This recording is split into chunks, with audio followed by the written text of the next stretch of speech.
Ladies and gentlemen, please be seated and welcome back to the next segment of today's seminar, the panel discussion. For this segment, let us welcome our panelists on stage, seated from your left to right, Mr. Irvin Xia, Ms. Gillian Lim, Mr. Sam Ee Loong, and Mr. Victor Tay. We also welcome our moderator for this segment, Mr. Rohan Solaporka, who is seated at the extreme right.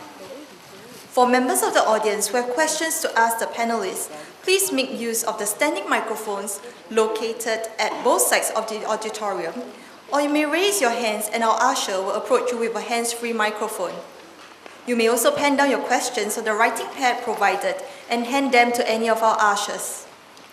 Ladies and gentlemen, let us now put our hands together to welcome all the panelists.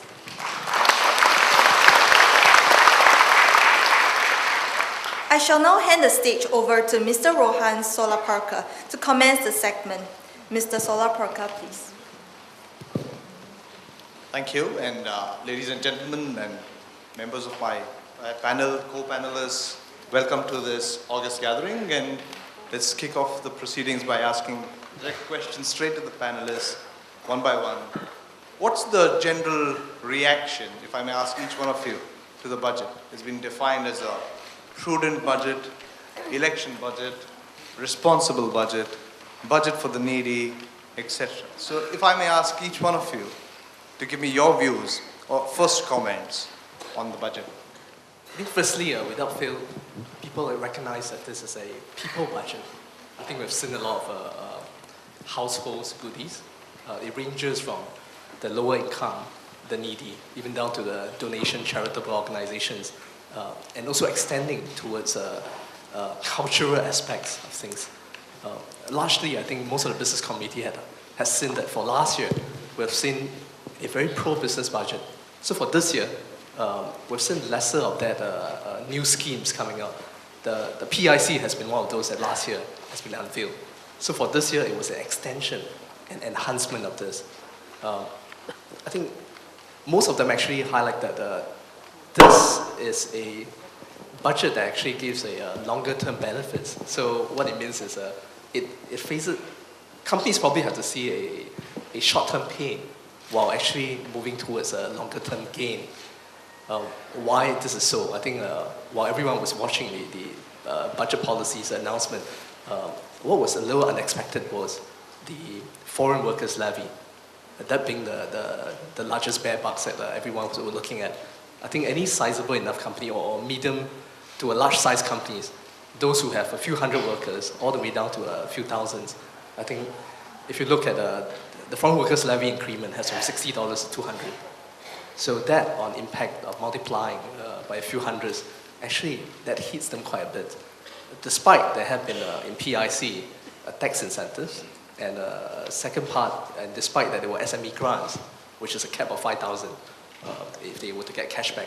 I think that's a little bit difficult to neutralize that position.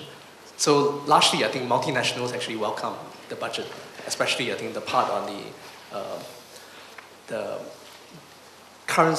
tax, the foreign tax credit pooling, that allows them to actually defray their tax.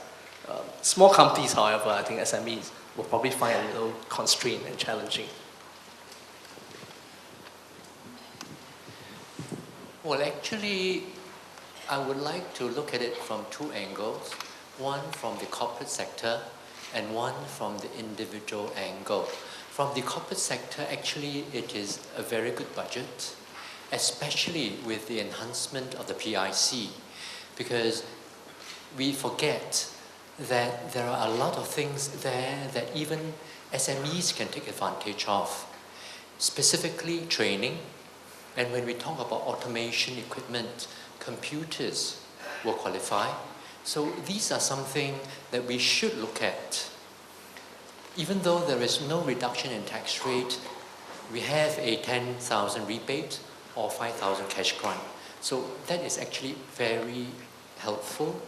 But the more important thing for us and my colleagues around here to bear in mind is the PIC applies to training. In fact, I was talking to one of the CPE directors just now, that we forget that if we send our staff to ICPAS for training, you actually can qualify for 400%. And that is very, very helpful, very generous. Now, from the individual standpoint, I indicated earlier on that the government is aware of the middle class being squeezed. Hence, the $2,000 rebate, the restructuring of the tax bands to ensure that the middle group benefited the most. And then not forgetting the lower income group, you have a lot of rebates, your conservancy benefits and so on. So that to me is geared towards election. So when I was just talking with Dr. Margaret earlier on, he said when they announce election, then he has to go door to door. So probably he will tell them, oh, by the way, you got $800 from us. So, well, to me, election budget for individuals.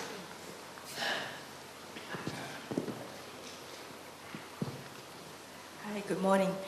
Coming from an EDB angle, I think it's a very positive budget from the angle that it reflects that we're building upon the recommendations of the Economic Strategies Committee from last year.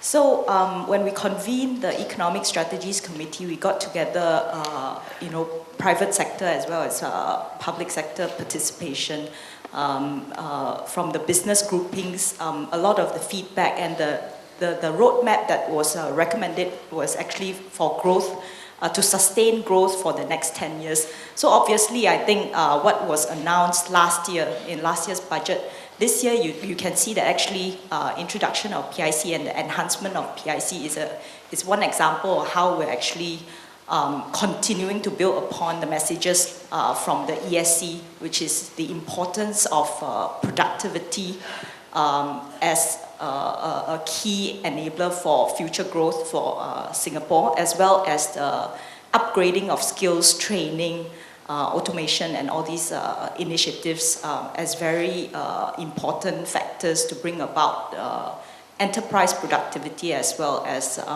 restructuring of industries.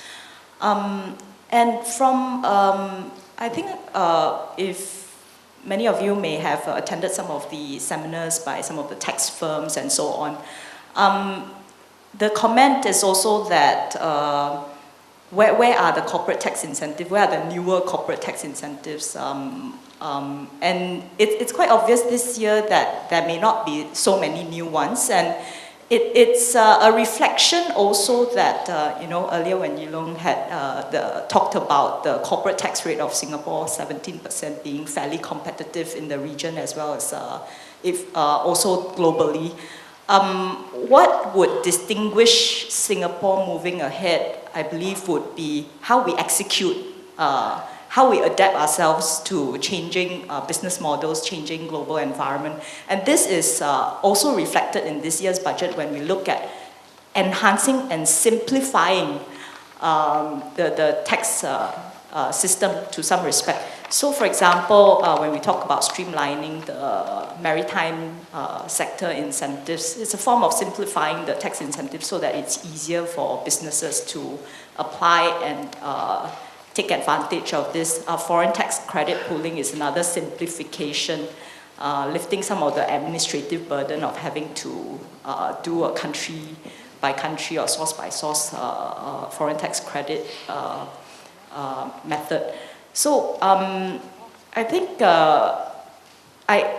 from that respect, it need not, I guess, every year be a lowering of corporate tax rate or an introduction of new incentives. I think measures such as simplification enhancements is actually very important to strengthen what we already have, continue to make us competitive moving ahead. No, being the last speaker, the challenge is always what more can you add? So much has been said. In fact, in 9 out of 10 panel discussion which I've attended as panelist, I'm always the last one. I don't know why. Maybe they're just trying to test my ability. Anyway, from macroeconomic perspective, I'm not going to touch on those more. The specific measures, because I think the other speaker already mentioned it, and I believe just now We had a more than an hour, presentation, very thorough presentation on the various budget measures. But what I want to address is actually, the budget from the perspective of macroeconomic, aspect. Essentially, I think this budget is a very well calibrated budget, a very balanced budget. Why? Because at the end of the day, it seeks to address some of the short-term challenges faced by this economy, as well as to reinforce the emphasis on longer-term growth strategy. So, offhand, short-term challenges, what are we looking at? Essentially, we're looking at inflation, higher cost of living, higher business costs for companies. So, the government has rolled out some measures, to try to address that. Of course, there are some mixed reactions, some mixed outcome for the businesses. But longer-term issues, this will include competitions coming from the region. This will include an aging population, and also, the over-reliance on foreign workers, and the need to continue to improve productivity so as to sustain economic growth. Essentially, it is about further sharpening our longer-term overall competitiveness so as to be able to continue to stay ahead of the race, because Asia is really changing over the last few years, particularly after this financial meltdown. I've always been telling these to people that, back in say, for example, year 2000, during the dot-com burst period, there was this saying, when the US needs Asia, catch the cold. Now, it's no longer the case, especially after the recent financial meltdown. The dynamics in the global economy has changed so much. The gravitational force of economics have actually shifted to Asia. So Asia is becoming a new growth region. Asia will power the global economic growth in the coming decades. And Singapore is smack in the middle of this. So this is a time when we need to do those necessary adjustments to the structure of the economy, do the necessary fine-tuning to our policy, so as to be able to ride on this emergence of Asia's growth. And I see this from the budget this time around. Although I wouldn't say that this is the first time the government is doing this. In fact, the government has been doing this over the last few years. It's just that this time around, I see further additional steps to that longer-term focus, longer-term objective. So I think this budget overall has addressed that. It helped to smoothen some of the pains in the short term, overcome some of the short-term challenges, but at the same time, continue to reinforce and emphasize longer-term objective and strategy.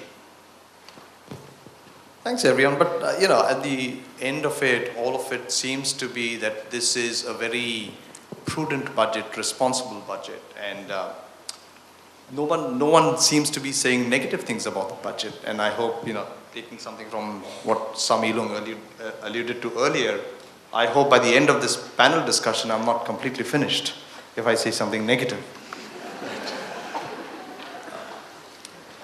But if you look at it, and Erwin, coming back to you from a pure economist perspective, if you see what's happening across the world globally and what's happening in the region, using two distinct trends.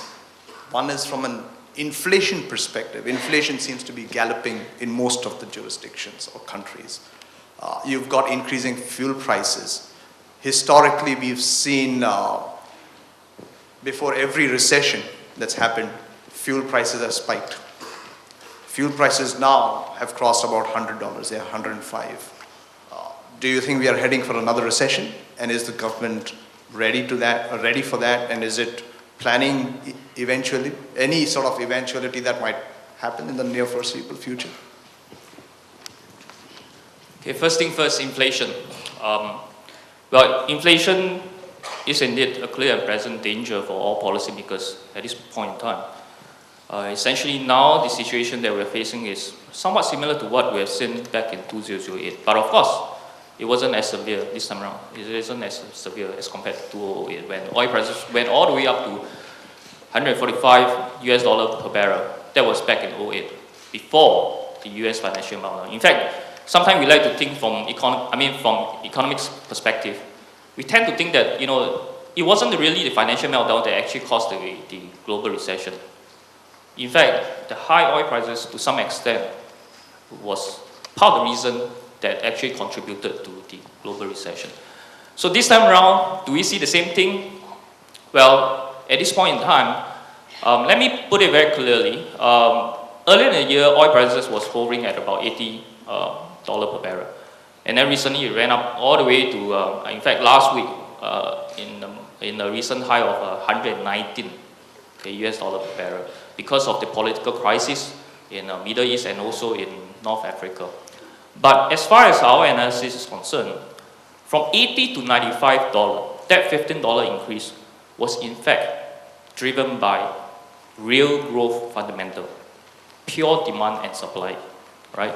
And largely due to demand issue because of the strong growth still enjoyed in the regional economies. However, from 95 all the way to the recent high of 119, we think it was largely due to the political crisis because market was trying to price in downside risk to the global economy due to higher oil prices, because the general concern is that higher oil prices could actually derail this recovery which we have seen in the G3 economies, and also derail the kind of economic prosperity that Asia is currently enjoying. So market was trying to price in that because of the disruption. They are afraid of further disruption to supply of oil. However, I want to emphasize the point that currently the political crisis in Middle East and North Africa is largely still restricted to those smaller oil-producing countries. For example, Libya. Libya is the 18th largest oil producer in the world, accounting for 1.8% of total oil production. 18th position, just 1.8%. Saudi Arabia came out and said that if anything happened to Libya productions, we're going to top it up. So that caused oil prices to actually cool off a little bit over the last couple of days. But, of course, there are risks. Okay, for example, top among what the countries that we are looking at, which actually are sort of considered more risky ones, would include Iran.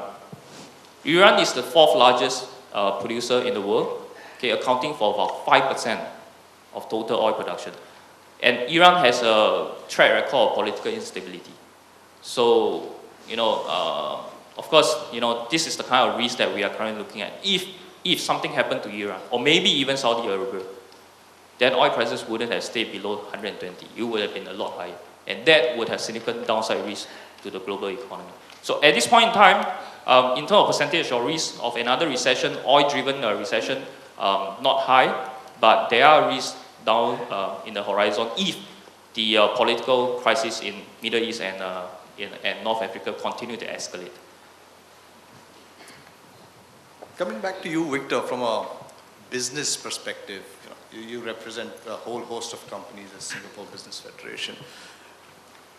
The thrust of the budget ever since from last year, which was the Economic Strategies Committee report came out, the review came out, the thrust of every year has been productivity, innovation, which led to changes in the tax laws, etc.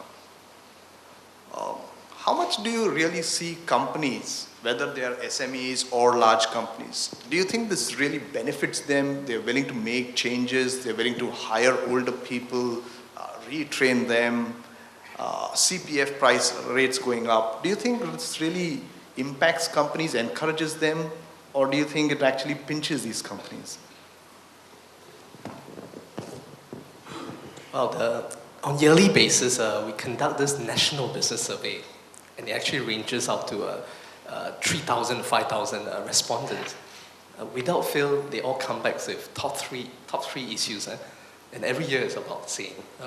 They talk about rising labor levies, if not about workers' pay, and they talk about the rising rental costs, and they also talk about in terms of the whole the business operation cost in Singapore is getting quite prohibitive compared to somewhere else around the region.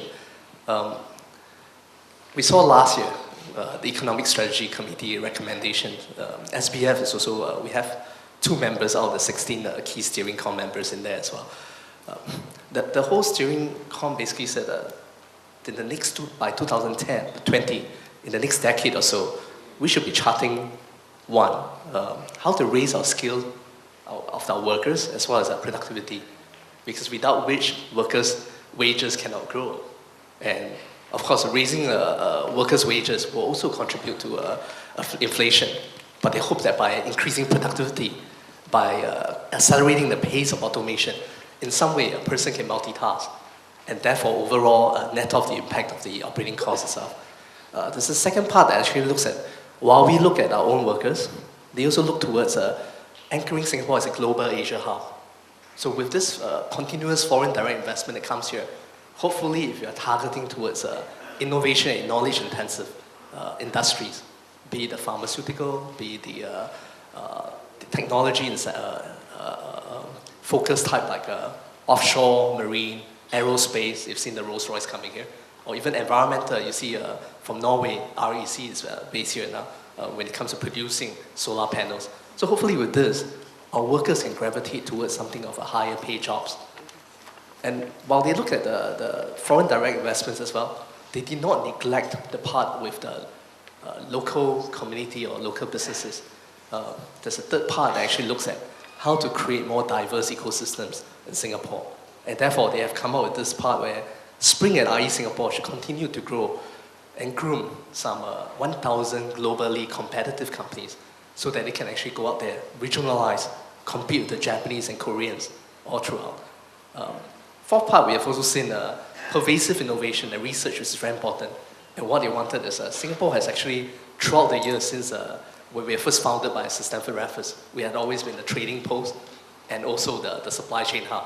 I think what we need to is then to actually explore a lot more intellectual properties for Singapore. So with that, you can command a higher value add.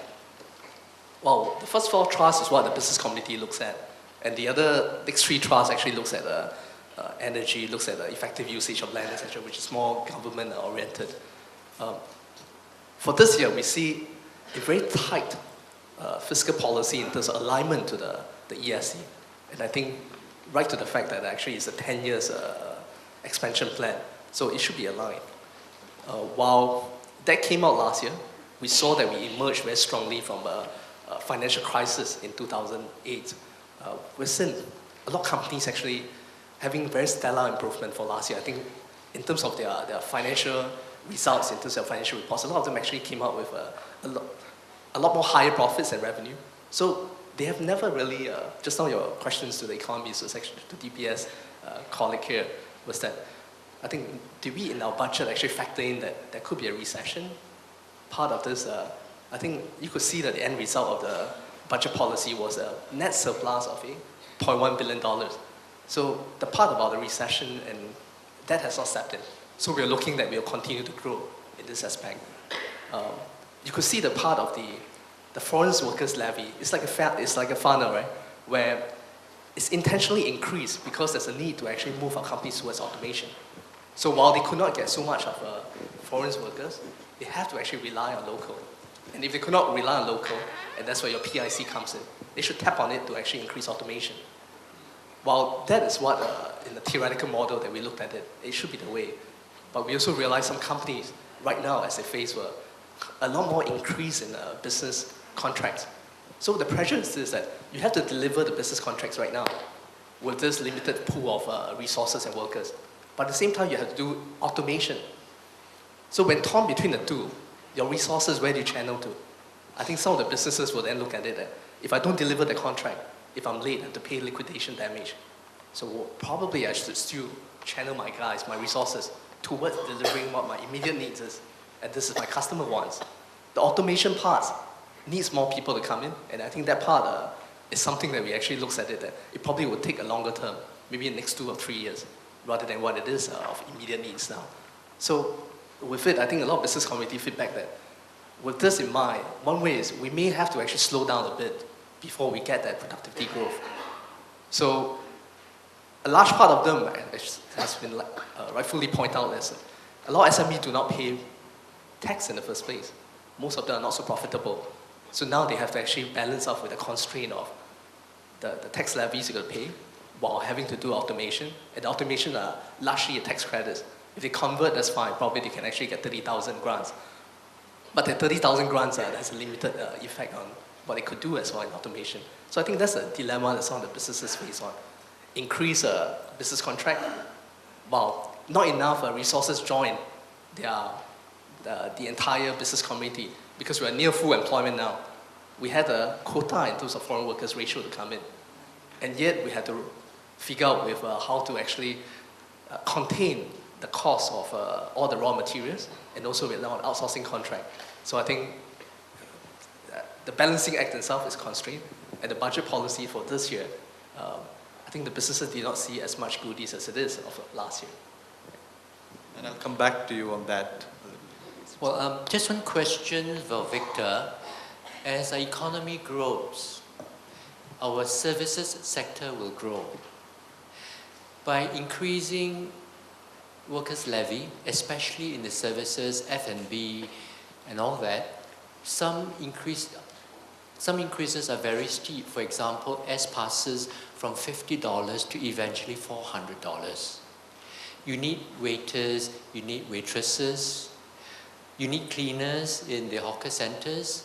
So suddenly from $50 to $400, eventually it will move down to the service providers who provide these services. And of course, whenever possible, we are already seeing that in the hawker centers. The hawkers will push it down to consumers. So eventually, consumers will have to bear all these increases. So can you, in your position in the Employers Federation, advise how F&B outlets, hawker centers, how would they become more efficient?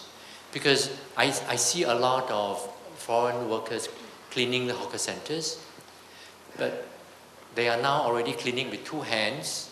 So how would they become more efficient? Firstly, I'm from the Singapore Business Federation. I have a peer federation that's from the National Employers Federation. They actually looks at that as well. But I want to highlight that, I mean, some of the, if you look at the foreign workers levies itself, it adds to that overall cost, is what Yi Long has said, right? Because this increase your entire bottom line cost of your delivery. So while we increase all the foreign workers levy, and plus all our citizens will also need to have increment of salary, the bottom line will have increased. As businesses, either one, I mean, with pressure from the shareholders, you basically said, I have to also pass on the bucks to the other customers as well. Or if not, you say, I swallow it, and therefore for this year, I take lesser margin, and therefore you take the hit on it. I think chances is, while we actually look at most businesses, they said, we should actually look at how to actually pass on bucks. That's one. In policies, why we've seen other economies, what they've done is, they're exportable services, they are domestic services. So perhaps you increase the cost for resources or taxes for exportable services, that's fine.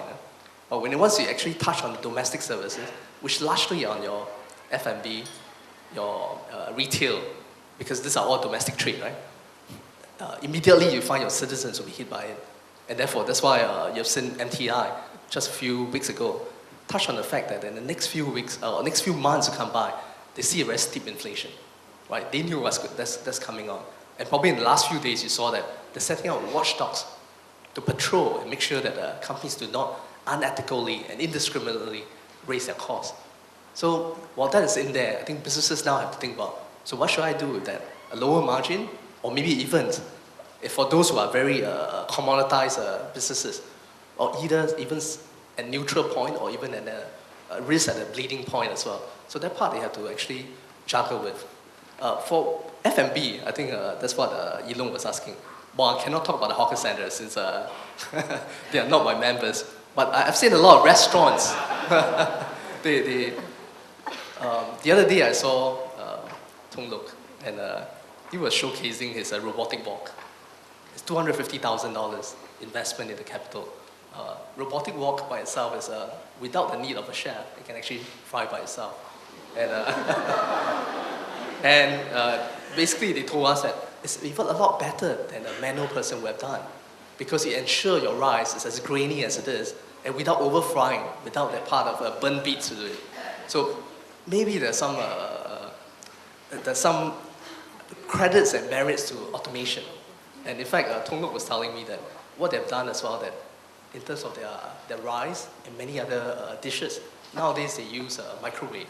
And microwave by itself and a centralized kitchen, while they have multiple outlets. If everyone had one kitchen, it actually needs capital investment. If they were to share that kitchen in a singular restaurant outlet, they're able to actually share out and therefore parcel out all the deliveries while the investment is into a single point, servicing the rest. He claims that from the rice and dishes, it's a lot more succulent than you having to patrol your very untrained staff who at times may be busy in talking and therefore become very unproductive. So these are ways that maybe the F&B or the hawker centers, hawkers can explore. But I doubt they can do with a robotic walk. Just one comment on that, Victor. I don't know how people would react to seeing a robot chef cooking rather than seeing a person behind the counter. But having said that, yes, you want to say Can something? I add some comments to this, discussion about foreign worker levy?